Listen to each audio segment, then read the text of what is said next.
We on? Yep. Detroit, Michigan. You know you have a problem when your cops are being raped. And you know you have a real problem when it's a cop accused of raping cops. Today's show is about the system, our system, the court system, the insurance system, the university system. Small claims court with red. Judge McCree, the hot dog, he's back. When the system fails, society fails. I'm going to give you a piece here. It's Lieutenant Willie Duncan at his probable cause hearing. He will be bound over for the rape of a subordinate. Not his first, not his second, but his third accusation of rape against a fellow female officer. This from 36th District Court, Judge Kenneth King presiding. If we have that, roll it. If what she says is true, that once he gets on top of her and he inserts his penis in her and she says to get off of me or stop or no or whatever the case may be, no means no.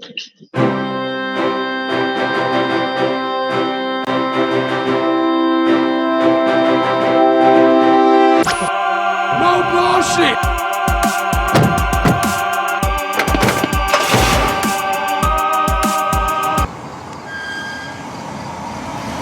No bullshit.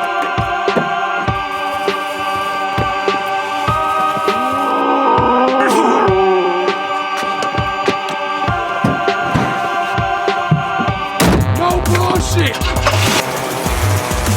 Oh my, let's just did breaking news. No more bullshit. No more bullshit. No bullshit.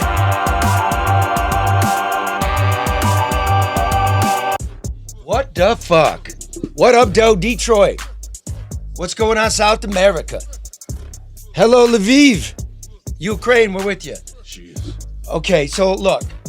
Last week we went around the world. Oh, I appreciate you all watching. It's a good show. Definitely being shadow banned by Facebook. There's more people that watched the video that were actually sent the video. And yet, you're all still out there. Tens of thousands of you. So do me a favor, share. Let people know. Let people know. Yes, Let thanks for people know finding where we us. are. Yep. This is your real news. Because today, and we're going to get to all this, Karen and I were watching the State of the City this past week. And it was fucking unicorns and lollipops, Karen. You think this was Malibu? Hey, or Beverly Hills or Calabasas, or I'm thinking like, wow, I need to look out of my window more often. I didn't know. Fucking Calabasas, California. It's in the valley. It's a really nice place. They won't even let you smoke on the sidewalk. You have to actually stand in the street. They want you to get killed. They want you, yeah. So ridiculous. That's fucking California. That's why I left. I'm embarrassed to say I know that's where the Kardashians live. That's a very ritzy area.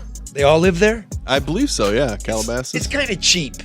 Oh, really? It's Good. like it's I'm nouveau moving in then. pop up, like it looks like plaster, but it's That's, really just that's all of California. stucco and drywall. It's like, okay. Where was it? So Karen, Yes. we're gonna have to do it. We're gonna have to. Nobody fact checked the mayor's Nope. state of the city. Nobody said a word. And if you are familiar with whether it's state of the city, state of the state, state of the union, usually there are, kind of like a peeling back of what was presented and a reality check. Is it true? What are the contingencies in order to make it a reality? There was absolutely nothing. I mean, and a couple of the news stations didn't even lead with state of the city. I mean, they went on to some crime and some other that didn't really happen and some other stuff. And it's just been blown under the rug. What town? This was a presentation. This was a presentation, Charlie, and everybody accepted it at face value. What town? What big town in America does a mayor get away with that? Where there's no press to fact check the stuff he's talking about, development money, crime numbers. Look, we're gonna do that for you. Abandoned houses I mean, if he's been tearing them down at record numbers, then why do we still have them? What are we looking at? Where are the contributing factors? Karen, save it. Save your venom. Save your heat. She's fucking hot. She should be. Charlie, I live here, man. This thing's it makes a difference to me. My family, my friends, my neighbors, even people who live in the city I don't particularly care for. I want the best for them as well. Okay, that's the whole deal. Now, here's how I'm going to segue. I'm going to get into a few reads from our underwriters because we love them very much for loving us to bring this 1 hour of essential news. You'll get the news today, I promise. Only news you need. This 1 hour. You didn't have to watch the state of the city. I did, but how else did we get fucked by this? Who else is playing politics this week? Oh yeah, we're all getting our $400 rebate from our insurance, our auto insurance that didn't even go down. We just got less. And nothing really happened with your property, your collision, right? If your car gets stolen, that went up. It's kind of bullshit. But there are people getting fucked by it. So who's getting fucked by it? Brian's getting, don't say hi, Brian, but we're not, I have to do a commercial before I get in here. Hi, Charlie. Look, man, these guys, this is my buddy Brian. He had a catastrophic car accident in the 80s. We all paid so much into a system, it's got over $27 billion in a pool. And if we're supposed to guarantee Brian lifetime help, look at him. Hey, Brian, get up, man. Get up, dude. Stand up and go earn a living, dude. Do it. Come on, you can, if you really want to do this. I wish I could. Fucking right. I got a chair that'll stand me up, but nobody to make sure that I don't fall down. Okay, I want everybody just. If you're listening, you understand what I'm doing. If you're watching, look at Brian, please. That's our human brother. I'm not even, I'm not a warm and fuzzy human, but I certainly care. They're going to fix this law somehow. They have to. They're eventually going to take 18,000 people we threw on the garbage pile here, and we're going to return their coverage to them by half or 3/4. But it's going to come out of our tax dollars again, not out of this big fund that these insurance companies have. This is such horseshit. But having said that, here's what you do need to know. I haven't had a proper meal in like 2 days. And remember last week the Republican hamburger? Hey, yeah, the fish burglar. I didn't get my fish sandwich, Charlie. Well, Karen, we keep telling you to come in and you keep, Karen wants to avoid coming in so badly she beats herself up with a hammer on the foot. I can't come in. No, hey, I went to the doctor. I am 2 to 4 weeks out. I should be able to drive in the next 2 to 4 weeks. So right now they put me in a surgical shoe. And so, I'm getting there, but I don't have a driver, Charlie. Well, how'd you get to the doctor, Karen? Yeah, I had a ride. Okay. So the next time you go see the doctor at Fridays, if it's on a Friday, you go to American Coney Island, downtown Detroit, Michigan, and Lafayette. One of the only things open basically now. I mean, for God's sake. You're right. They made it. You can't kill an icon, right? And through Lent, this beautiful fish sandwich sold out. They sell out every week. These They're are so good. Ambrosia. Right? Or listen, the classic dog invented at the corner there at American Coney Island. You can always come in. You can always get them dropped at your door. Remember, it's what is it? March Madness is coming. Oh, yeah, that's right. Full swing. We should have 2 squads in there. Yeah, the only good thing about Michigan losing yesterday is that we don't have to watch them right now. So yeah, everyone's watching us. Yeah, there's Mark. But order them for your party. About Michigan basketball. What? It's a new show, Mark. Sorry. Okay, they're teenagers in tight clothes. Okay, relax. Exactly. All right, so you go to AmericanConeyIsland.com, get 12 dogs, all the fixings delivered to your door. Also, we want to remind you, listen, God, there's a lot to talk to with Brian. I promised myself we'd have a nice, crisp show today, but when you're a quadriplegic, your body can't regulate its own heat. So you need a good facility where the temperature's consistent, where it can be reached by the patient, by the resident. So we all now know the level of care in our nursing homes, our rehabilitative facilities. They're not good. I can't believe we're doing this, but If you got one of these shit nursing homes, you've got one of these group homes, right? You have basically they're owned in mass by a few people, like everything else. Get them up to code, get them up to speed, get it done on budget, on time, get it done right, get everything handled with the bureaucracy, the government. You know how that is. And if you're such a landlord, such a business person, and God bless you because we do need you, you call ADR, one-stop shopping. All the deconstruction, the construction, the ordering of the materials, the permits, the whole shebang. You call Barry Ellentuck at 248-318-9424. This is what he does for a living, and he does it very well. ADR, honest, ethical, smart, and discreet. That's Barry Ellentuck, 248-318-9424. How was that? That's brilliant. Okay. That's a great segue.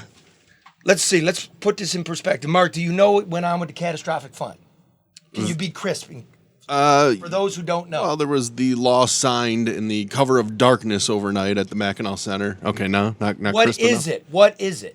Oh, well, it's a fund we all pay into to an oversight group to disperse it to the severely injured. Is that close? Am I close? How long you been doing Do I get a radio? C? Do I get a C? I That don't know. You make me nervous. Didn't make any fucking sense. I don't want to get yelled at. Okay, basically, in Michigan, right? When you got a car, you had to get personal injury protection, And they repealed that. right? And we all, in case like Brian, you get in a car accident and you're paralyzed for life, we take care of you for life. It was pretty unique in America.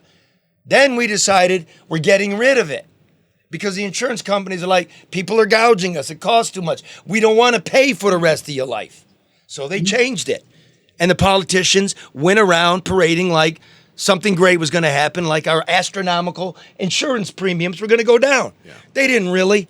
And this fund continues to collect money, and it grows and it grows and it grows. Now, the new law is written like this.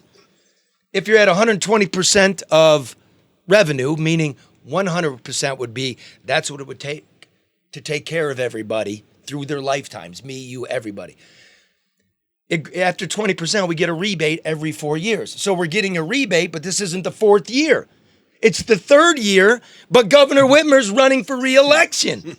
So we all get $400 for a car, and Brian is there. Hey, Brian?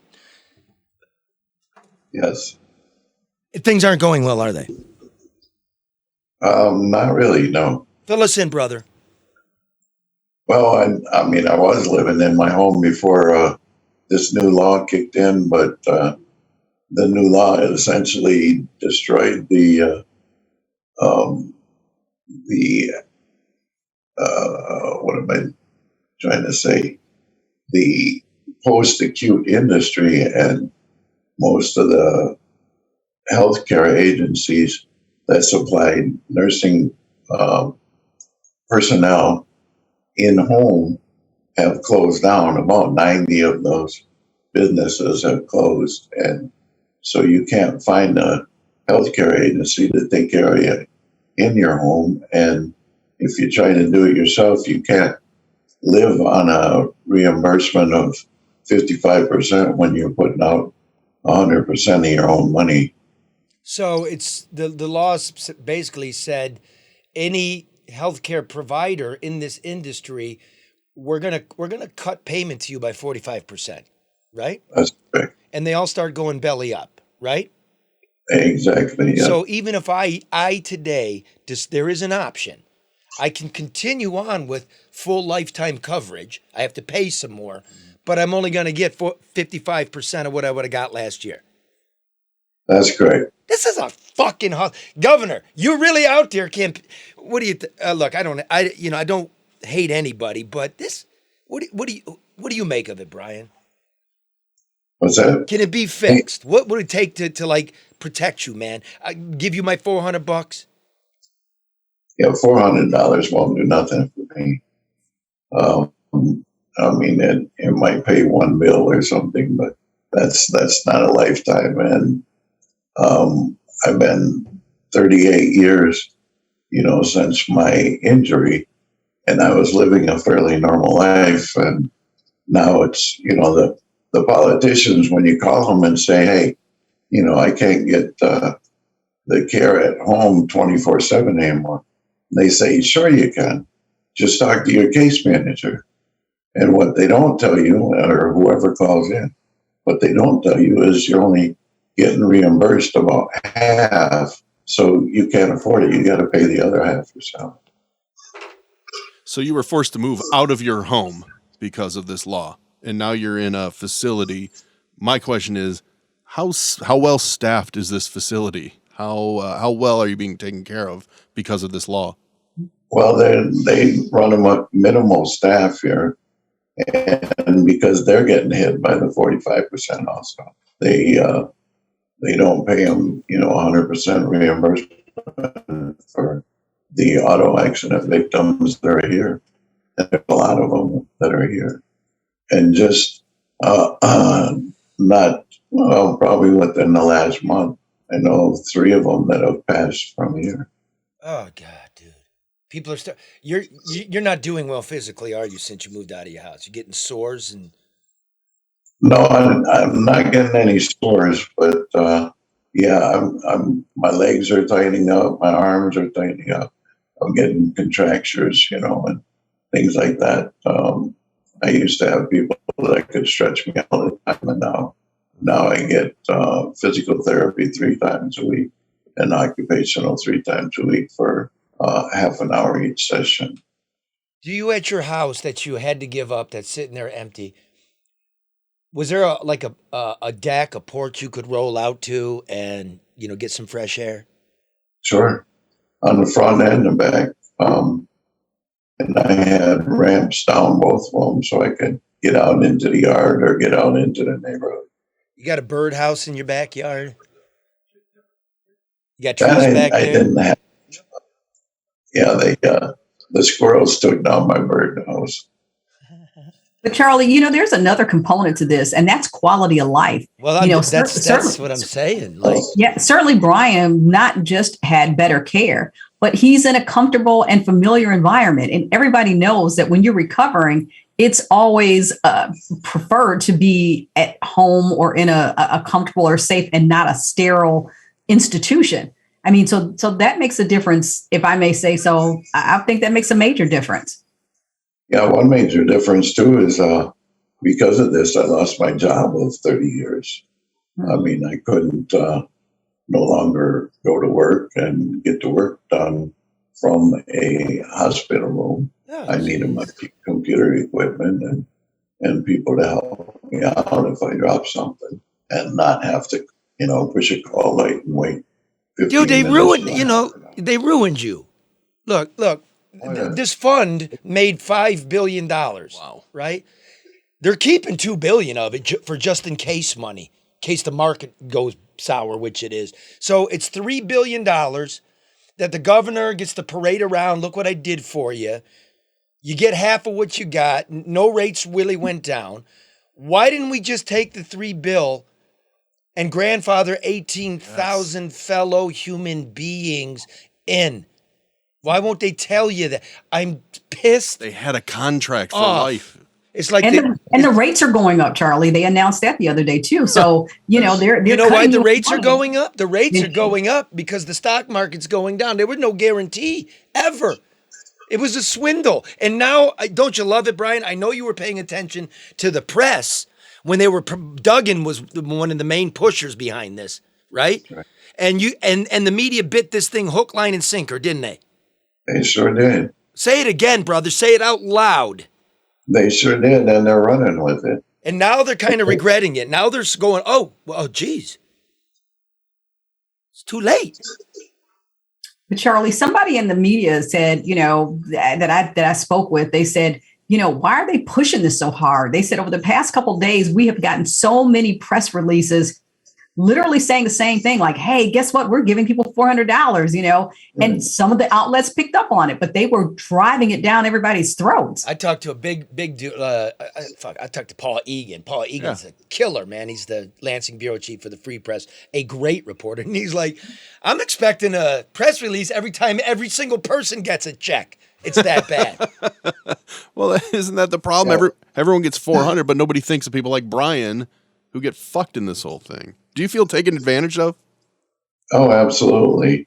And the other day, Whitmer was in a gas station somewhere and presented this monster $3 billion check that she wanted to hold up in front of her like it was some kind of trophy or something.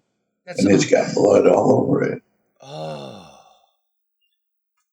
well said.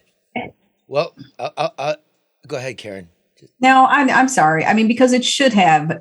That's what the whole fund was for, to make sure that people who suffered catastrophic injuries in auto accidents were cared for. Yeah. That's supposedly the unlimited personal injury protection. And they knew this all along, that Brian was out there. They knew this was going to happen.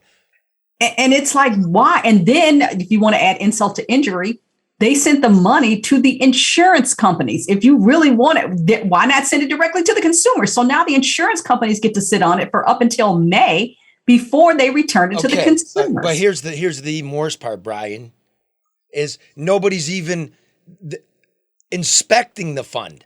There's no oversight. There's no audit of this fund. Right, there's no transparency. I mean, right, that's a better way. I'm sure they audit internally, but there's no outside agency going in there and making sure this shit's true. Man, this is terrible. Right. Fix the shit.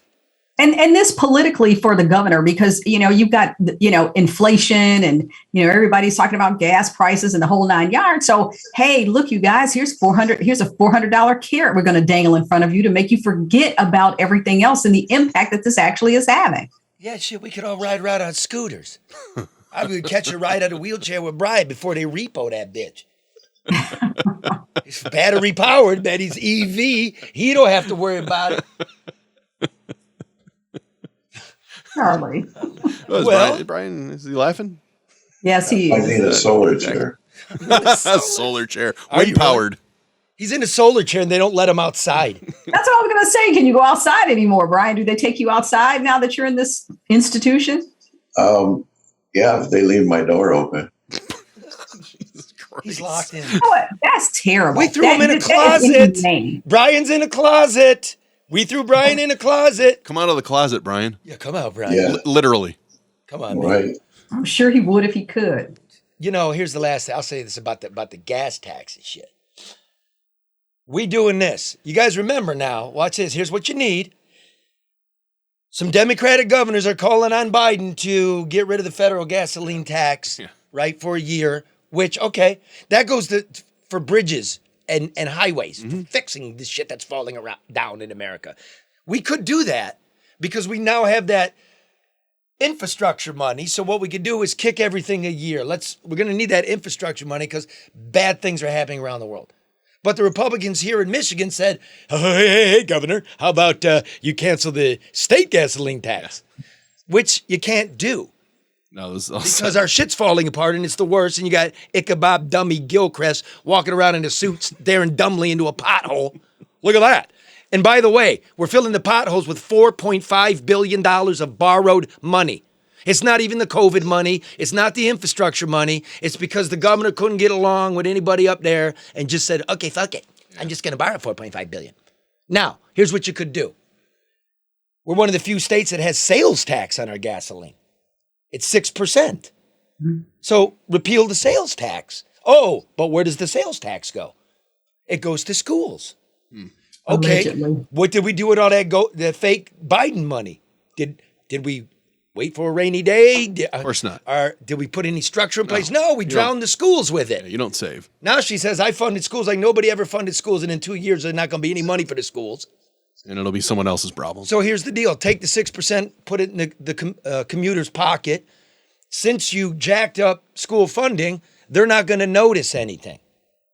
It went from 7,500 to 9,500. So that's how you should do this. Yeah. This is what I'm looking for. This is LeDuff telling you. I'm up all night looking at this shit. Maybe you should run for governor. Hey, Brian, as you guys are fighting this, is there where can you throw out some information where somebody can go to maybe help the fight? Is there a website? A great thing would be to call the people on the insurance committees, and there's several bills out there that can fix this stuff, and the insurance committees are just sitting on them. They won't let them go through. And I don't even know if they're having meetings, in for that committee. How about we come get you, Brian, and we wheel you into the rotunda? Rotunda? Rotundra? Rotunda. Why don't we wheel you in front of the door of committee and just like leave you there?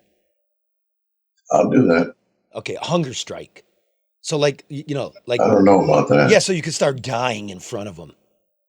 Brian said, no, I He's want like, to fuck eat. that. I'd rather be in this box they hid me in.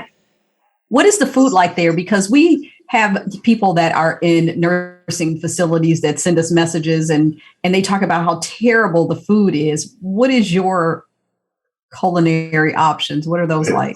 We have a schedule of food and it repeats week after week. So it gets kind of repetitive after a while. The cooks do the best they can with what they got, Is it shit? It's not great. Yeah. You need to take him some food, Charlie. Food? I'm about ready to eat my dog. Inflation so high. Charlie. Dog food went up 50%. Right? Like chicken is as expensive as a fucking sirloin all of a sudden. You don't feed your dog steak? No, I feed my dog well. I feed him really good food, really organic stuff with real stock. Yeah, because once I eat the dog, that's I'm looking what I'm putting inside this bod right here. You know what I mean? I got that guy. I got him working out. You know what I mean? I got him laying in the sun. You know what I mean? Tenderizing him. Yeah, I play him nice music at night. I even, you know what? The difference between my dog and you, Brian, is he gets to go outside. Right. Brian's getting treated like a dog. I'm not being funny, dude. You're a very handsome man. You have a beautiful face. Your expressions are wonderful. You could just tell you're a good human. And we got to remember that. I want to hug you. He deserves better, though, Charlie. He deserves better. And he's a microcosm of the thousands of other people in the state of Michigan that were dependent upon those dollars for his care. He didn't intentionally get in an accident. He didn't intentionally suffer the injuries that he did. And he's entitled to what they promised and what we paid for. I tried to get back to as close to normal as possible, which is what the law guaranteed us at that time. And then to have the rug pulled out for money on July 2nd, and you just scrambling to find a place to live. And I mean, we've had several people die because of lack of care. And this is so fake. This is bullshit. We also know, Brian, from this program, because we're not buying the bullshit, straight out of this program, from court to the Auditor General's office, that we lied about the deaths in nursing homes. We now know, at least the listeners of this program, my friends and community, and even people we don't get along with, listen, we know it's a lie. And I refuse. I'm not, no, dude. I'm not going to let you waste away in there. I'll do what I can. I'll come get you. We'll go to Lansing. Yeah, they got to fix this. This is an election year, the time that you make promises and actually keep them. I want to see something done. Right now. $400 check. Fuck your $400 check. Yeah. Per vehicle, Charlie. Per vehicle. Now, let's remember, I got 3 vehicles, right? But I'm only going to get 2 checks because I couldn't get my car registered at the Secretary of State. Yep. During the pandemic. Yeah, it's like, hey, 3 months. Oh, You get your appointment in 3 months. And I'm like, the insurance runs out in 2 months. I mean, wait, what? Never. Okay, listen, hang on the line here. Is John Vaughn? Yes, he is. Here, you got to listen to this one. Listen to this one, Brian. Are you there, Vaughnie? I'm there. What are you doing, man? You getting your hair dried? What's going on? No, I'm actually on the highway driving to a meeting. Okay, well, roll up the window, man. It sounds terrible. Okay. Hold on. Okay. Now, while John's rolling up the window, I got to tell you something about his hair. So there was a big, like, yes. No, it's worse. Sorry. Okay, that's good. Okay, so there was a 100-day anniversary. John Vaughn, a football legend at the University of Michigan, and a victim of Dr. Robert Anderson, and all that manipulation of us young men in the athletic department during those decades. He's our leader, yeah. And they're having a 100-day sort of celebration in Ann Arbor, and I go there, and I go, "You gonna be there, John?" I go, "Yeah." He goes, "But I'm just going to get my hair done right now." He was going to get his hair done. He want to look good. He's a very handsome man. So listen, Johnny, let me set this up. There is a settlement in general. There's no master agreement. There will be about $500 million dispersed to victims of Dr. Anderson and the university itself. But you're not getting your true justice. The doctor extracted your semen on many occasions. You want to know what happened to it. Yeah? Absolutely. Okay. Yep, So you're still absolutely. fighting. It's like, it ain't about the money.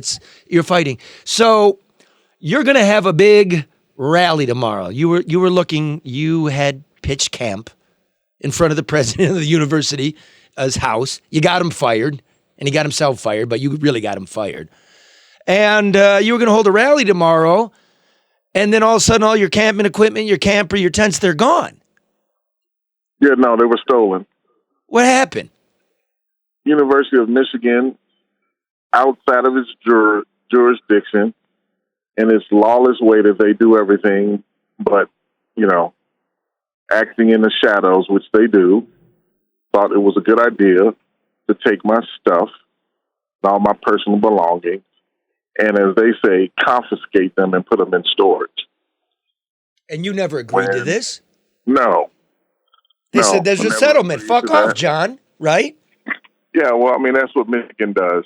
Michigan constantly keeps you tied in the chains of whatever abuse or oppression or marginalization that they do to many of the students and faculty, and then they try to silence you, and they feel as if they're up above the law because none of my property was on Michigan property. It was on city property. Yeah, it was on Ann Arbor City property, and my attorney had actually spoken to the Ann Arbor City attorney and told him that we'd be, moving the camp on the 13th to go to the next phase. The camp was going to be changing anyway.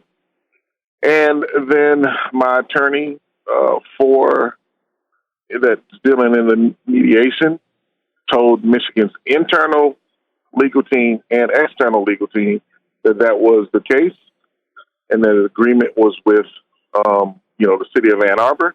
Would have told them the Friday before, and on Monday they took it upon themselves to steal Your stuff. Okay. everything that is mine. That's the august and sober version. It's like, here, let me do it this way now.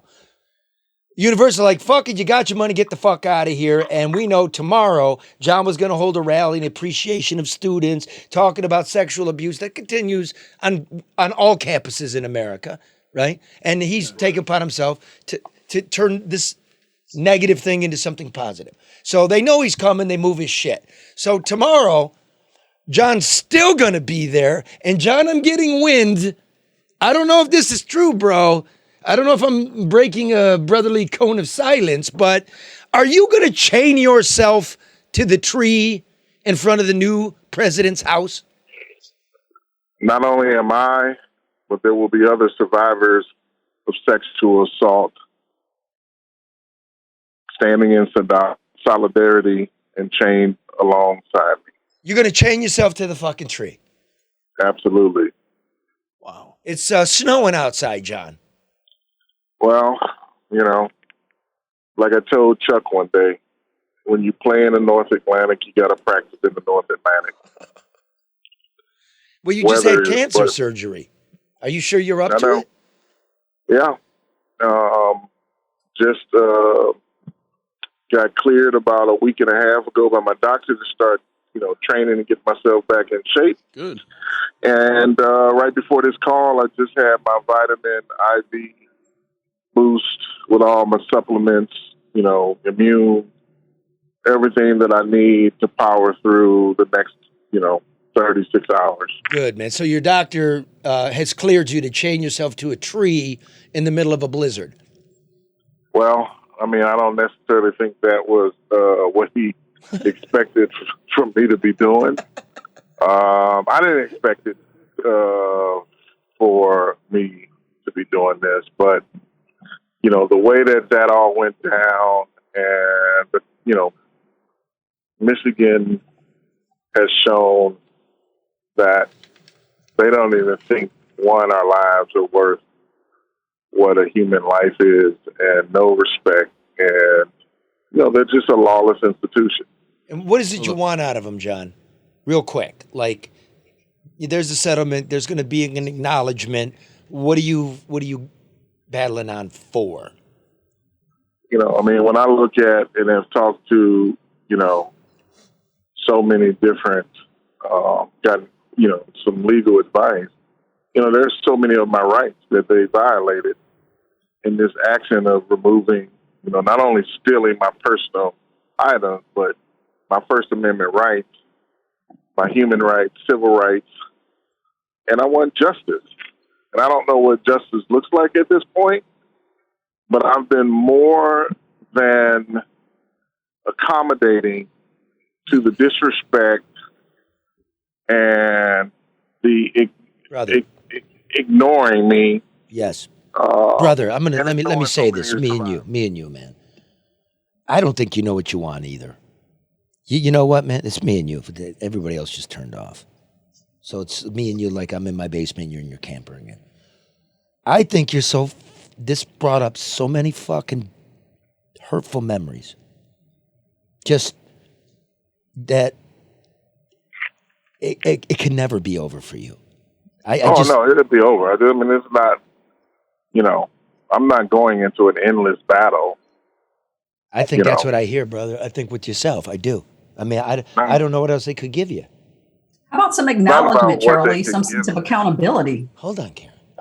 Yeah, first of all, the university has never apologized for its responsibility for allowing a serial predator that has raped more men on U.S. soil since slavery. They've never even given a true apology. Well, they came out with a general one. Well, a fucking general apology? Well, maybe I'm a general grown ass man. I don't take general apologies. You apologize for what you did, don't. So what does it sound like, John? What does it apologize? What does it sound? I know what I want to hear, dude. But I'm not.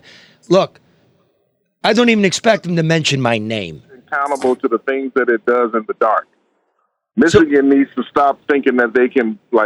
I'm not afraid of Michigan. No, I know that. What do you want them? What do you want them to do, brother? Do you want them to say, John Vaughn? Michigan needs to pay for its atrocities, and that has nothing to do with money. Exactly. There are individuals still working within that organization that you want out. That basically were the gatekeeper to shuttling young boys to a serial and a known enabled serial rapist. So what do you want done? You want them fired? You want them charged? I know who you're talking about. I don't run that university. What I do know is Michigan is not going to continue to trample all over my rights. Okay, they took your shit. First of all, we'll start with that. I get that, but that was like a month ago you were pissed. I'll tell you again, dude, this is what I feel. Here's some money, go the fuck away.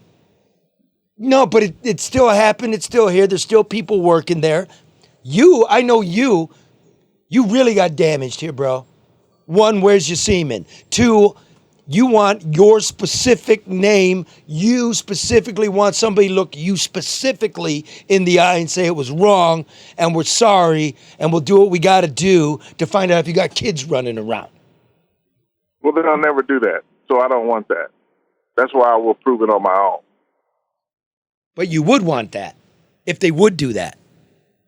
Yeah, but, okay, now I'm not a delusional person. You can go ahead, Brian, because you weren't listening, but we have with us on the program Brian Woodward, John, and he's, I don't know if you heard, one of the people who was catastrophically injured in an auto accident, and the way that insurance was structured in this state until a year ago, he had lifetime health care benefits. They took half of it away. So he joins us. This is all about a system making you promises.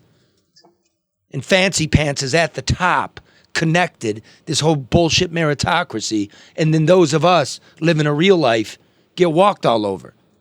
And we don't have to be walked over. And Brian can't even walk, and he's standing up with you. And I just wanted you two to meet. Awesome. No, and, should I stand with you, brother? Because, like you said, there are too many organizations or meritocracies or systems that, totally neglect the people that they're supposed to serve. And they're afraid of us, right, Brian? Yeah. Yeah, there's a lot of money behind the scenes that would like us both to go away. They would like you both to go away, but guess what? Like, there's Karen, there's me, there's you, there's John, there's Mark. That's 5. And a year like this, when it's election, that's 5 of us. No amount of money can take my vote from me. But you spend a shitload of money trying to confuse my mind, and what we're all doing here together right now is to remind everybody what's truly going on with us all. You think about what they're both doing, and neither of them should have to resort to what they're doing just to try to get what they are entitled to. I mean, whether it's basic human decency, the common courtesy of an apology and acknowledgement, what Brian is entitled to and has paid for. I mean, come on, what are we doing? What are we doing as a community and as a society where these things have to happen? Write that down. Michigan is showing its true colors. Write that down, because at the end of the show, we try to write the notes. Like, what was the point of the show? What did she just say? What are we doing? Right, Karen? I know this about the great people of America. You tell us the truth, we can take pain, and we're willing to endure it to fix things. I'll tell you what, everything's fucked up, and we're enduring pain. We're getting along every day, our children, the price of everything, the fear of retirement, unemployment, debt, we're doing it. And if you give me an honest and clear direction, we can do it. But we're treated to bullshit. Hey, John, I remember you once saying you just wanted to be able to talk to the president or the regent, President Schlichtel, who is gone. Did he ever say one word to you? Did any regent ever say anything to you because you just wanted a conversation? No. So the only person that they let talk to us was a police officer named Dave Marshall, okay, that worked for the University of Michigan Police.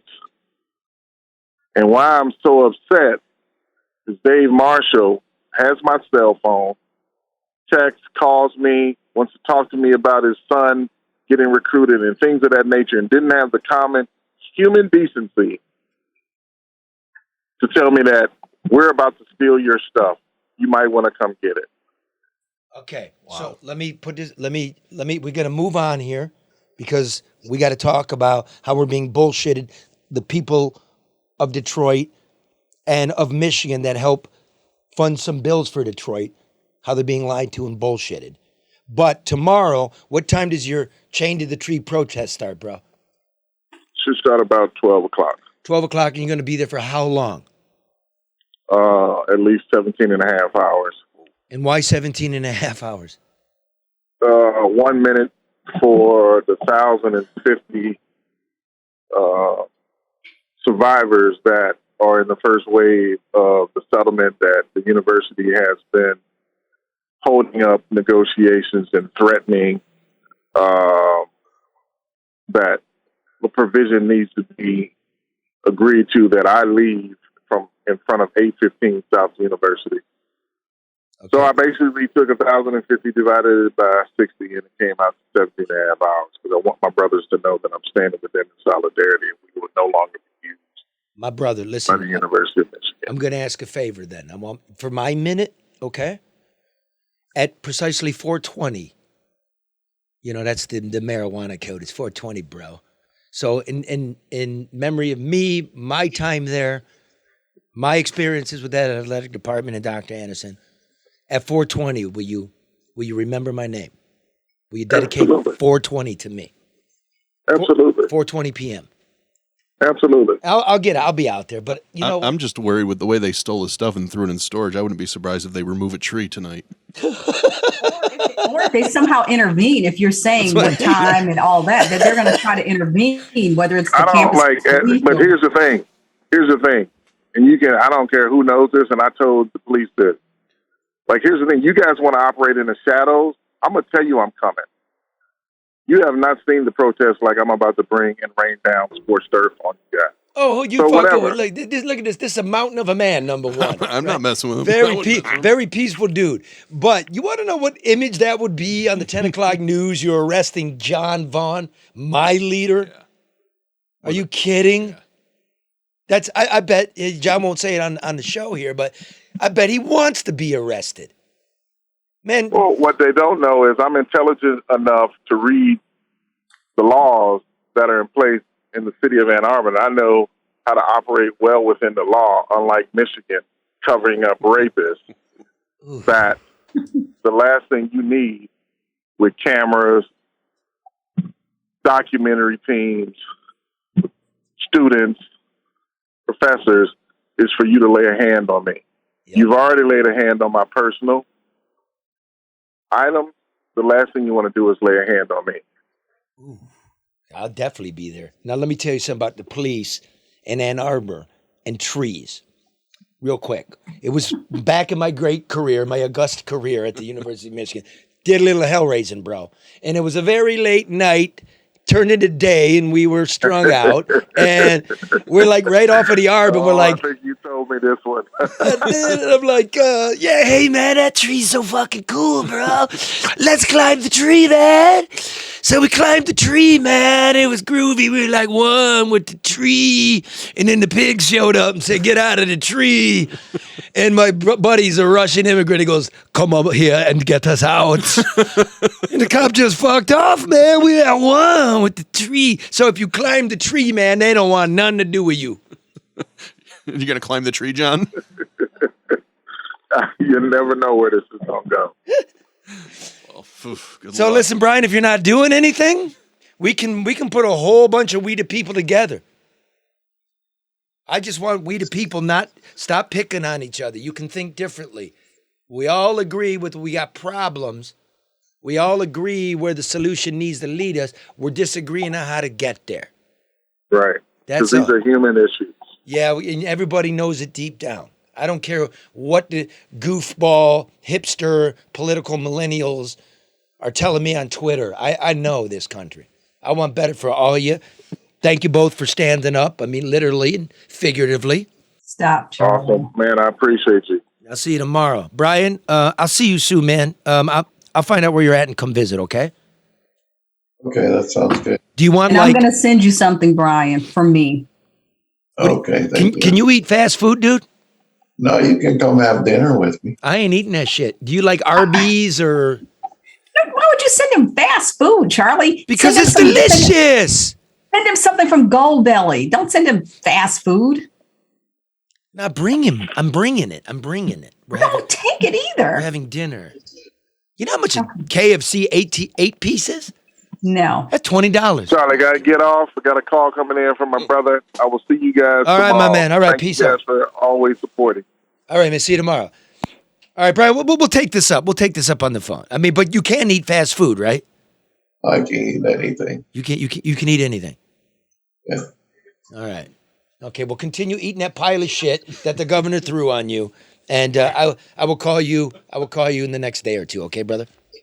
All right, thanks, Charlie. Thank you. All right. Bye, Brian. Our warrior, Bye-bye, all right, Karen. our warrior brothers. That was brought to you by Hall Financial. Remember, you need to refinance right now for all the reasons we've been telling you for a couple years now, right? I mean, now, move now. There's lots of incentives, including Free appraisal? Yes. Yes. It could save you up to about, $750 depending on the house. That's right. Plus, if you're going to go buy a house, just make sure they'll get everything in line for you so you know what you're going to spend on it. And again, Call Hall first. I don't know about everybody, but if you do have a house, that went up in value. Yes. And money's getting tight. So you're wondering, how do you get a nest egg? Now, move now, because rates are going to go up. Yeah. Everybody knows that. Hall knows that. You know that. You can provide yourself a nest egg. And look, even if you don't want to take the equity out of your house, you can always put it back in. You know what I mean? Get yourself liquid. Think about that. Options. I want Options. It's more than just moving in and out now. It's about hunkering down. Okay? So listen, go to callhallfirst.com or 866-CALL-HALL. Real simple. Yep. Callhallfirst.com, 866-CALL-HALL.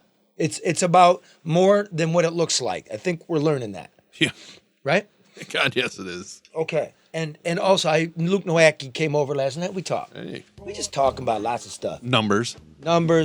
His pop, God bless him, nursing homes, yeah. the whole nine. And remember, this isn't Luke's advice to you. This is Luke's advice to me, the way his quarterly newsletter's coming out. Look, if the Dow year to date is down about 10, you know the history of this thing. He's projecting growth, right? A bounce back. Not a bad buying opportunity. Nah, I said, look at me, man. I'm no rich guy. I got my stuff in 401ks. He explained tax code to me. He explained carrying over loss to me. And you'd think I'd know it, but I didn't know it that well. Index funds. Yeah. Index funds. Yeah. Okay, look, man. If it all goes down, we all go down. If it goes up, we go up. So patience. Don't flip.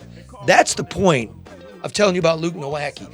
Don't flip. Talk to somebody Stay calm. whose job is to understand what's going on with oil Yeah. and gasoline. It's his job. I spent about 6 hours with him at his place. Sounds like you learned a lot already. I was telling him, man, I think I need to get into a little bit of gold. He goes, long term, I'd say, but it's up about $300 an ounce. It's been, I mean, so do you get into gold? Did you miss getting into gold? I would just call Luke. Yeah, and what's the number, bro? It is 248-663-4748. That's what I was going to say. He's sweet. He's personal stuff, pension fund stuff, credit unions. He's a good guy, and if you're going to want someone to oversee your money, you want a good guy. Saying this for the longest. People, no matter what you make or what you have or what you don't, times are so turbulent. You have to know what to do with what you have so that you have some type of financial platform to fall on. You have to, regardless. Sometimes people that don't make a lot of money trivialize that little money and say, oh, yeah, I don't make enough. No matter what you do or what you have, you need to figure out how to make it work for you. Amen. And I'm different. Like I say this to Luke. This is my thought, and I'm not a rich man like a lot of friends of mine are. I know Wall Street guys. You've all on this program know them. My outlook is I'm conservative. I want my money to grow a little bit higher than the rate of inflation. Now, I missed it because it was going way higher than inflation, and now the market's collapsing and inflation's high. I'm just the only way to make money is to earn it. Whether you're a landlord or a laborer or a banker or, a media member, you got to earn. That's how I look at it.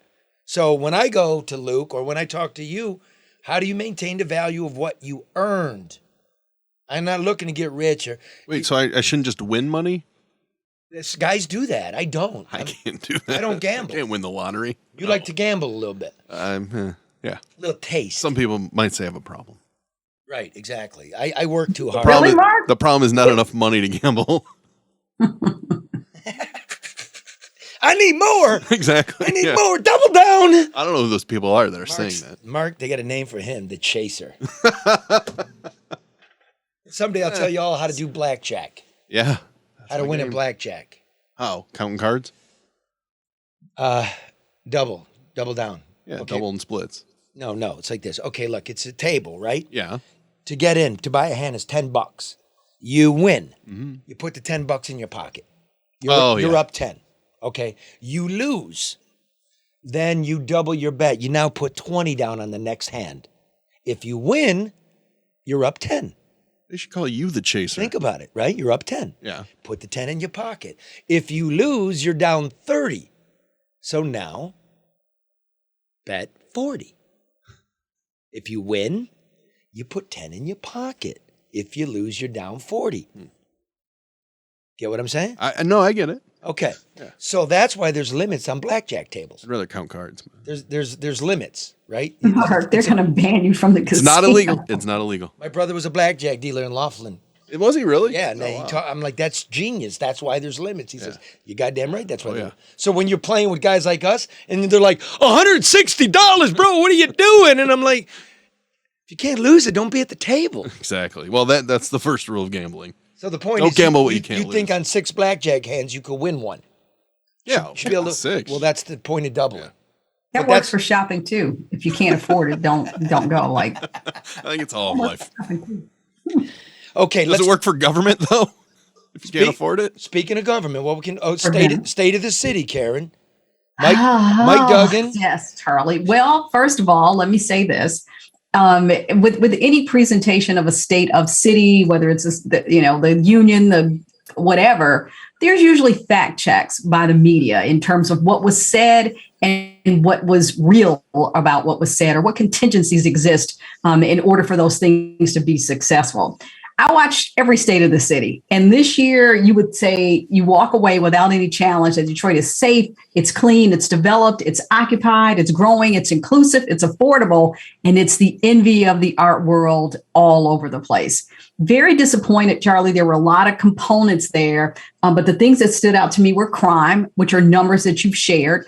There was a little swipe taken at former Chief James Craig, but these are a period of time that this mayor stood up behind him and said, yeah, numbers are down, but now that he's gone, okay, they really weren't down. We were kidding, but now that we have Chief White, they are down. Okay, let's go slow. Wait, whoa. No, this isn't Karen's soapbox hour. We gotta walk everybody through it. So number one, you say crime. What did the mayor say? I don't have the in front of me. No, Charlie, no, but he said no, No. Okay, no, I don't have the. Hold on, I don't have the stats in front of me. But he said that non-fatal shootings were down, homicides were down. So I don't even know if he actually gave any numbers, but he said overall crime is down. Non-fatal shootings and homicides have declined. Okay, let me go like this. After we had a new chief in place. Let me go like this. Okay, so they're still way higher than they were in 2019, right? But they didn't go up like the George Floyd year of 2020. That's what he's, okay. But here's the thing. This is what I know. That Detroit in 2021 officially tells you it had 311 murders. What it doesn't tell you is another 31 murders aren't even being added because they call them justifiable. Meaning you went in the liquor store, put a gun in the dude's face, and the dude dropped you. It's justifiable. I feared for my life. That's allowed. But nobody does it like Detroit. Like, for instance, Baltimore will have 2. LA will have 1. In the year 2020, total across America, there were 400 recorded cases of justifiable homicide in the whole United States. 400. And last year, Detroit claimed 31. In 2020, they claimed 17. You're telling me 10% of the whole country of justifiable homicides are in Detroit, that it's so bad that you can't count on the police, that you take law into your own hands? Unlikely. No, Mike. No, dude. Your response times are down because you're counting a traffic stop as a 911 call and it took 0 seconds? No, dude. That's not true. Next one, Karen. Okay, Charlie, this is something that you have been following for a long time and you talk about on the show all the time, and that's development in terms of new developments that are taking place. I noticed that he carted out all these Black developers in the end because there's still the conversation about the racial disparity in a predominantly Black city and what opportunities Black people are not getting. So all these Black people now are developing all of these properties. I found it interesting that not just what he said, but what he didn't say, because he's leaving out key participants in some of these developments to kind of change, in my opinion, the makeup of those development groups. So abandoned houses, that was another one that he brought up. Whoa. Okay. Let's fact check. Okay. He said $500 million in development led by Black people. I'm very proud of that. 500 million. Of that, 134 million is that new Fisher plant. And if you're from Detroit, you know, you go down 75 or across 94. This thing, what is it, 50, 60? Huge, yeah. It's a pile of shit. Mm-hmm. That's not guaranteed. That was And it's announced. across from the dump. That was announced 2 days before the State speech. of the city. So like 1/3 of all the shit you're touting is a goddamn fairy tale. It's a brownfield. Oh, by the way, one of the main guys behind that is white. You didn't even mention his name. Yep. Okay, another one. The Stellantis factory, right? The Jeep shit on the east side of Detroit. He said they hired 4,100 Detroiters. I go, that's interesting because it only employs, from their own site right here, sir, 4,900. And before we gave them $500 million, Detroit, it employed 5,100. Will we fire everybody and then hire Detroit? You promised us 10,000 jobs. Okay, here's another one. Little Caesars. The broke-ass city of Detroit pays $20 million a year, more or less, to finance that. They said they created 1,000 jobs. Okay, let's say they created 1,000 jobs. They don't share any profit, no revenue, no parking. So the city recoups an income tax. The income tax is about 2%. Mm-hmm. So you have 1,000 jobs that you're taxing at 2%. What do those jobs have to pay in order to make $20 million? Are you ready? That's a great question. Here's the answer. Yeah. Every one of those 1,000 jobs has to pay $1 million Oh my God. for the city to break even. Okay, another That's way. laughable. The hockey arena has to pay in total every year $1 billion in wages for the city to break even. Oh. This is your voodoo development in a nutshell. One more, Karen. Fact check. Chicago Fed. I like Chicago and St. Louis. Those Federal Reserve branches do very good job in terms of studies and estimations. Okay. Detroit, since bankruptcy, revenues are about the same. Property tax revenues are the same. Gambling taxes are about the same. State revenue share is about the same. The budget's about the same. If this is really going on, why aren't we making any more money? Yeah. If this is really going on in any healthy municipality, the one you live in, if it ain't Detroit, the number one revenue source is property tax. When the economy goes down, the jobs go away, you don't have tax. Mm-hmm. That's why you want property tax. But we keep giving all these fucking people every deal a break on these property taxes, which is why the revenues don't grow. How's that, Karen? Perfect. That's why I'm here, Charlie. Okay. Next one. But you're absolutely right. And like I said, it's not everything that he said, but what he did not say. If you think back, he asked to be judge on building or replenishing population here in the city of Detroit, and the numbers continue to go down. So we're overdeveloped. We've got, new apartment buildings and new houses and all these, but nobody's in them. So we're overbuilt and underoccupied. Right. So developers make money borrowing money and developing, right? Building owners, look, even if this doesn't happen to you, homeowner. This is what Donald Trump did. And by the way, this inflation has a lot to do with Donald Trump because that deficit went up under him like no other time in American history except during the Civil War and when Bush decided to fight two wars at the same time. Never in peacetime did we blow such a hole in the budget. Every year, it was $1 trillion deficit by the federal government. Inflation began long before Biden. He's a knucklehead. I don't know why you inject $2 trillion. Trump also injected $2 trillion during COVID, and then the fake trillion. I told you that. The day is here. So, all these developments with nobody in them, even if the value of the property goes up, as a developer, you're allowed to depreciate the value. Basically, your building is wearing out. So you get to claim a loss, even though your shit is growing. And even if it's not growing, you still get to claim a loss and take it off of profits elsewhere. It's a good win if you're a developer. And then you don't have to pay property tax. So it's not a loss. And who's getting it? Again, I love Detroit. I love development. I love houses getting taken down. But when you look at the public bank, remember we went bankrupt. When you look at what we're paying police, when you look at the real crime numbers, it's here. And it wasn't COVID. Just like, hey, Sleepy Joe, Gas prices were through the roof before Russia. Now you're just trying to blame Putin. No. No gaslighting. But I digress. Madam former Deputy Mayor Karen Dumas.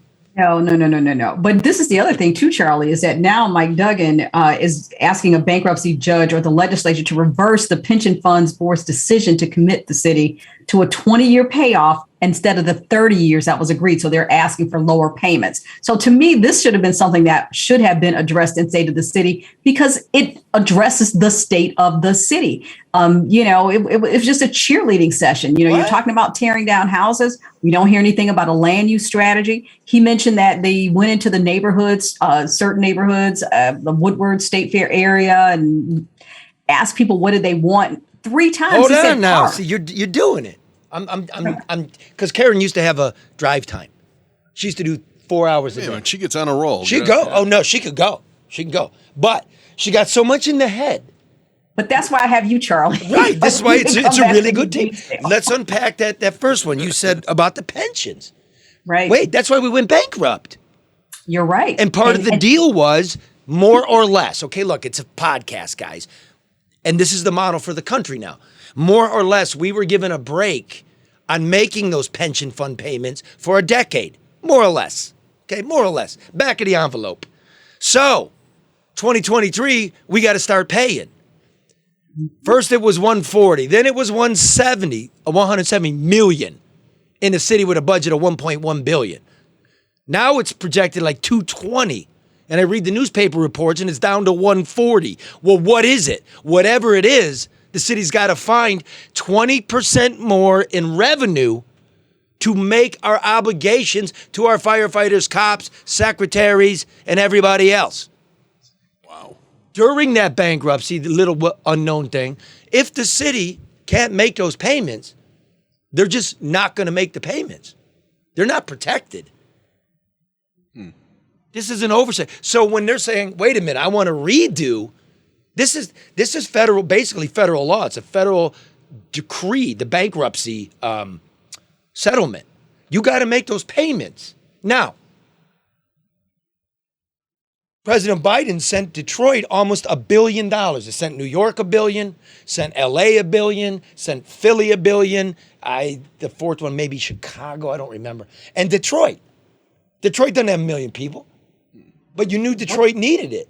So Detroit is keeping, it was basically $824 million.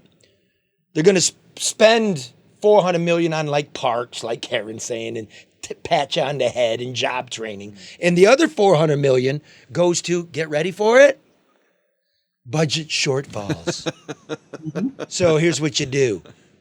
We have $100 million shortfall in the fire department. We plug that hole with the Biden money. We take the $100 million we had from the fire department, we put it in the pensions. It's a freaking shell game. It's a shell game. Everything you've talked about today has been a shell game, man. I'm just trying to do. Fucking insane. I hope you guys are enjoying this while you're doing your dishes. This is the facts.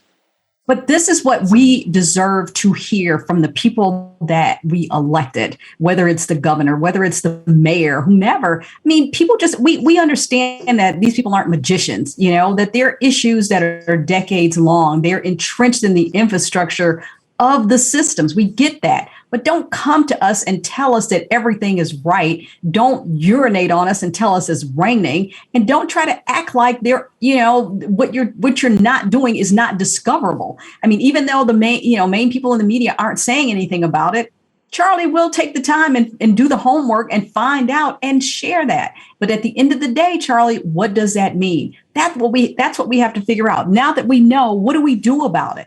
As opposed to just saying, okay, well, what he said was wrong. Now what? Here it now goes. What do we This do? is what we do. Down and out. It's over. I mean, man, you're driving us into a cliff. This dude gonna be gone by the time we go over the cliff. It's time now to get the shit together and to tell the people the truth. And so, look, it used to be in the media like there was back when these newspapers were rocking. And by the way, George Hunter, Paul Egan, Nancy Kafer, like there are really capable people that know what's going on.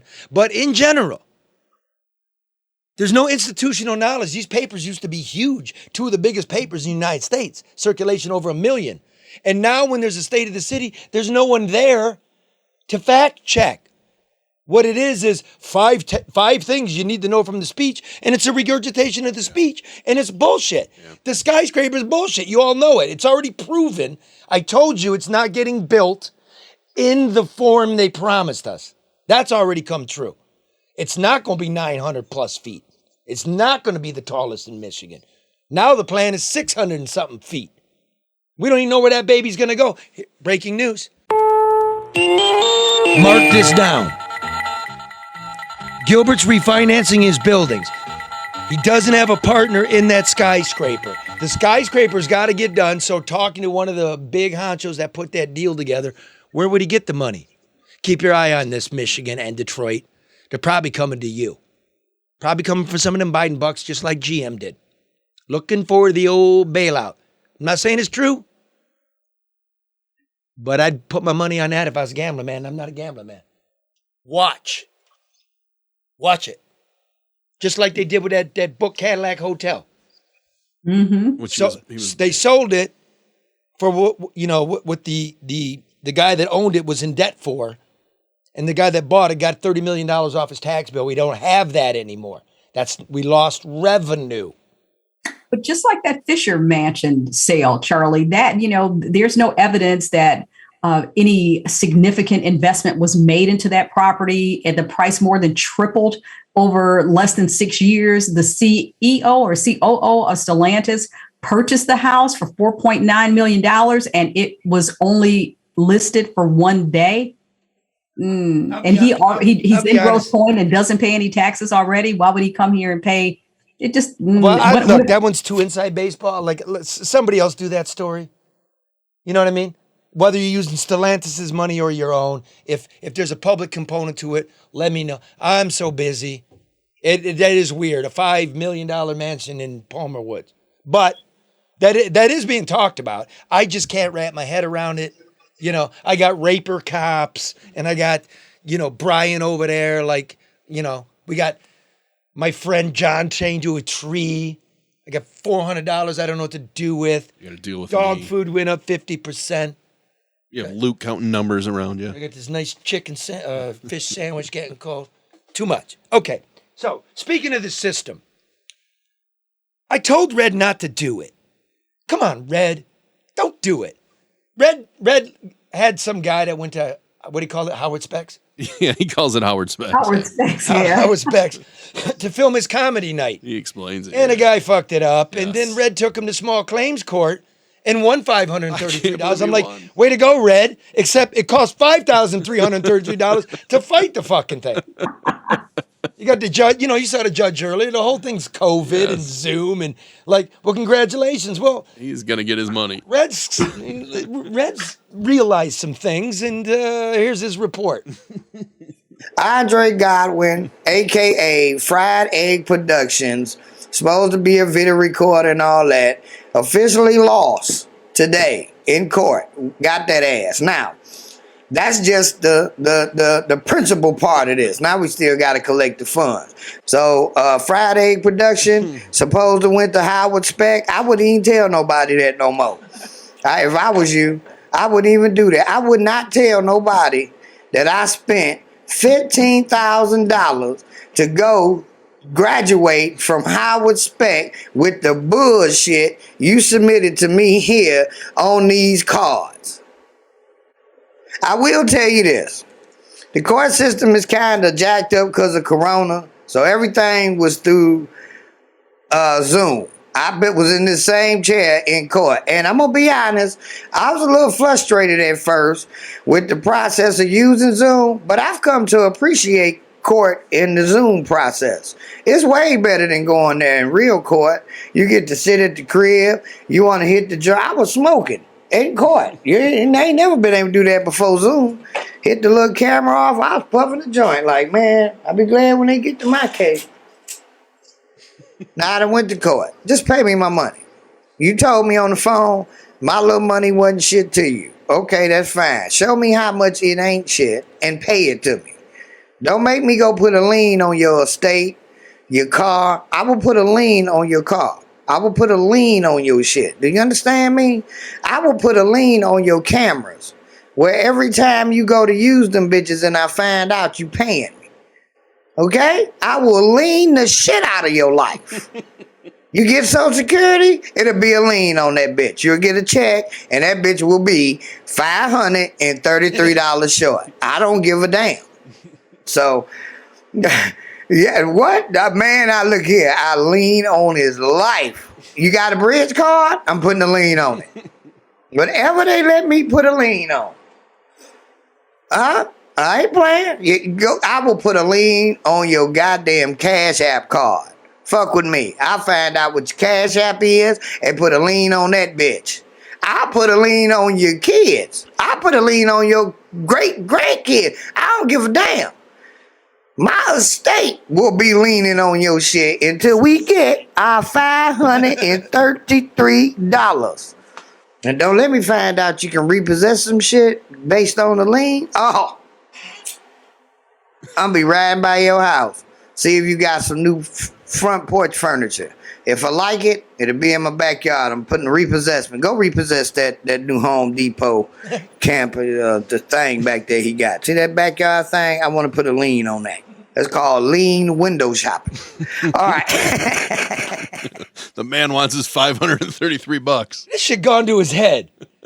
He was very confident in that in his show. He's like Perry Mason now. I put a lien on that, repossess this. But he likes Zoom because he can wear, his underpants and smoke his weed. Exactly. So that maybe there's something good came out of this, Karen. Charlie, I just got a message. My brother passed, so I'm gonna. God. Oh. Okay. You know what? He's been, I'm so sorry, Karen. Okay, I just got a text, so I'm sorry. You want to jump? No. Let's finish. Okay. Let's finish. Let's take a moment. What was your brother's name? Ronald Parham Sr. Parham. Is your last name Parham? No. Maiden name? No. Half brother? Yes. Yeah. I got all kinds like that. There's no such thing as a half or a step. Right. I know, but he was former chief of police for the city of Highland Park. He was a veteran. Oh, that's your brother? Yeah, that was my brother. Good guy. I didn't know that. Yep, that was my brother. Oh, I'm so sorry, Karen.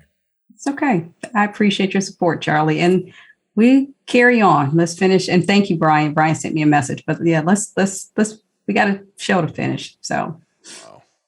Well, I would make a joke for bringing it down, but it's your brother. I want to remember my brother Jimmy. It was almost a year ago that he passed. I was thinking about him yesterday. So, good life. Good life, everybody. Live it well. Do something for each other. Now, finally, let's just do this. Red went to court, but that's not the only system that's fucked up. You'll remember there are judges. Oh, yeah. We should do this, by the way. Listen, Wayne County Executive Warren Evans, have you funded the Wayne County prosecutor enough yet to get the 3 years of backlog cleared off the books, dude? I haven't forgotten that. It's messed up, right? Fund the courts, right? It's an American principle, a right to a fair and speedy trial. Okay. Having said that, Wade McCreed, remember him? Hot dog. Oh, yeah. Everybody remembers Wade. Well, we put a thing together, but Wade McCreed's back. Supreme Court banned him for 6 years. He was such a creep, Judge McCreep, that they banned him, and the 6 years is up. Here's a little, by the way, what's up with Fox 2? It's hard to find archival footage. Oh, my God. Look, I believe I made some seminal TV. Yeah. That I kind of reinvented it, and people, I get stuff from people around the country. Where's that thing I want to teach at my class? And they changed the internet providers, and all the really cool shit I did is gone, and I got to go to Channel 7 to see my own stories. And you got to hunt and find it, and I came across one where you were setting up a Wade McCree story, and there was an angle from your right, and you had your suit jacket on, your tie, and shorts. And I'm like, that's the Charlie I know and love. Right. I remember Monica Gale going, I don't like that. Well, I liked it. I'm like, that's the point, Monica. Worked, You yeah. gotta fuck with It's everything. no bullshit, man. Remember they used to let me do the opinion pieces? Yeah. On Friday? Yeah. You know how they usually have the general manager, and that's the way it is. And they'd let me be naked in a raincoat. Hey, it gets people's attention, Charlie, man. my favorite one is still you in the bathrobe in the ladies' bathtub. Good luck finding it. Mess. That to me was the classic one. Yeah. Can you find it for us? So no. Thanks to whoever this dude was that actually loved the work so much, we took some of your stuff since it's my stuff and it's our stuff now. And here's Wade McCreed then and now.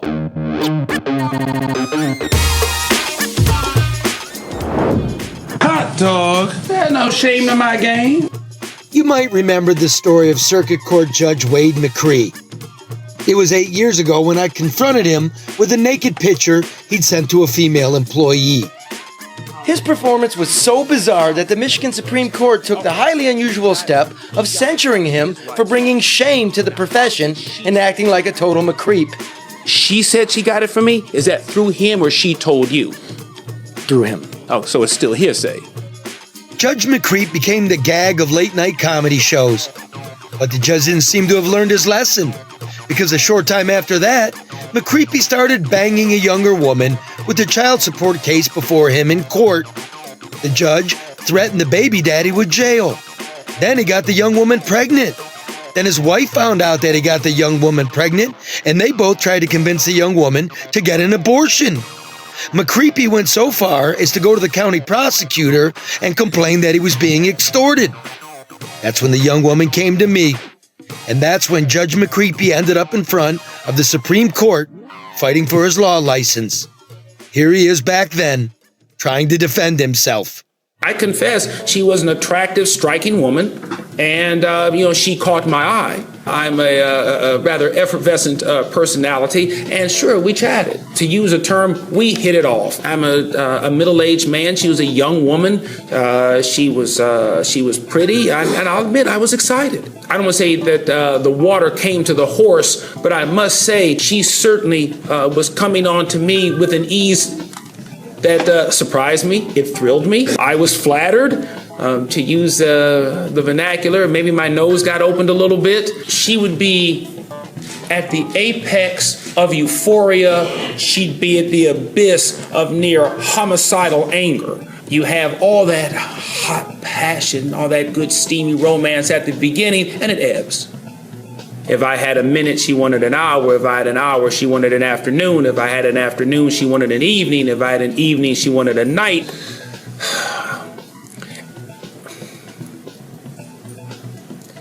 I was vulnerable, but my nose was open. I knew what I was doing when I was getting into this relationship. I lusted after this woman. And as my wife calls me, the great accommodator, I was trying to work with her, help her. I tried a couple, 3, 4 times. She would sweet talk me back into it. Oh, wait, things are going to change. They're going to be better. And I'd believe it. So she wanted me. She wanted to become Mrs. McCree. And when I said, no, we can't go at this speed, she said, well, how about if I tell your wife? I was lonely. This woman did fill a void that I was feeling at that time. I apologize. I'm sorry. What are you going to run by the prosecutor? Nothing. With Miss Mott, in many of these matters, you got to tell her what she wants to hear, or she continues to sweat you. She always wanted, the next biscuit. I said, cool. I run it by the prosecutor. All right, we're done. We've gone through these text messages, about 8 or 9 or 10 of them. I would delete every message I get. You make it, you delete it, you receive it, you delete it, and so forth. Why didn't you recuse yourself come Monday morning? It was an absolute bonehead oversight. I am sorry, Your Honor. I apologize. What's Rachel's dad's name again? Yeah, that does, but you can see, I apologize. I didn't. Thank you. Question. Does this remind you now that he's going to be in? No, thank you again. I should have recused myself or transferred the case, but I did not punish or give unnecessarily favorable treatment to the man either. He got his probation, on he went. Paragraph 76 of the complaint. They mention the text here, talking about the docket from hell, filled with tatted up, overweight, half-assed, English-speaking, gap-toothed, slank hoes. Correct. It's flattery. Come on. I apologize, Your Honor. She was there to incite Laverne to basically throw me out the house, so I'd come running to her, and then she'd take me back into her arms. I did not think it would get to that extreme. I mean, to me, this was already bad television. Her answer was, I felt I had to do it. When I said, okay, what are we going to do about this? And then she says, oh, guess what? No, now I'm having twins. You know, as in my late 50s, I'm not looking to be a new dad. She gets from Wade her November house note, and she gets the termination, and we all go away.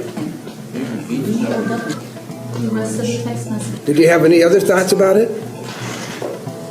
Oh, yeah, that she's clearly looking to bring me down. This is at the time when Laverne and I are trying to work Miss Mott to get the termination so we can all walk away. Well, that didn't work, and McCree was kicked off the bench. I've been wondering, has he learned his lesson? Well, you be the judge, because here's McCree just the other evening telling his story to a packed audience. McCree calls his one-time lover Karen and refers to himself in the third person. The baby daddy was not locked up. Why? Because he paid his back child support per the court order, and Karen was never, ever pregnant by Wade. Yes, this was a case of another idiotic, egotistical public official who got some lipstick on his dipstick in his chambers. And with that, this other news station packs up his cameras and leaves. Whereafter, as you saw, I was sanctioned with the most severe punishment of any judicial official, never to have been indicted criminally, never to have taken a dime, and never to have fixed a case. Unlike some other similarly situated judges who only got suspensions, oh, I'm fired, of course, and they take all my money. And it is also ordered that if I try to run in the next election and I win openly and fairly by public vote, I will be suspended again without pay for an additional 6 years. But Karen isn't done. Now armed with a lawyer of her own, she threatens to sue me civilly if, you guessed it, I don't settle out of court with her for another ignorantly large sum of money. I suppose she thinks that I'd rather pay her 5 figures before I pay a lawyer 6 figures to defend the case. I'll pay half the lawyers in Wayne County the last of my money before I give a dime to that lion-ass skank hoe bitch. And I probably did. His 6-year suspension from the bench is over. Will McCree run again? Who knows? But it proves one thing for sure. They say justice is blind. But McCree, he's deaf, dumb, and blind. In Detroit, I'm Charlie LeDuff.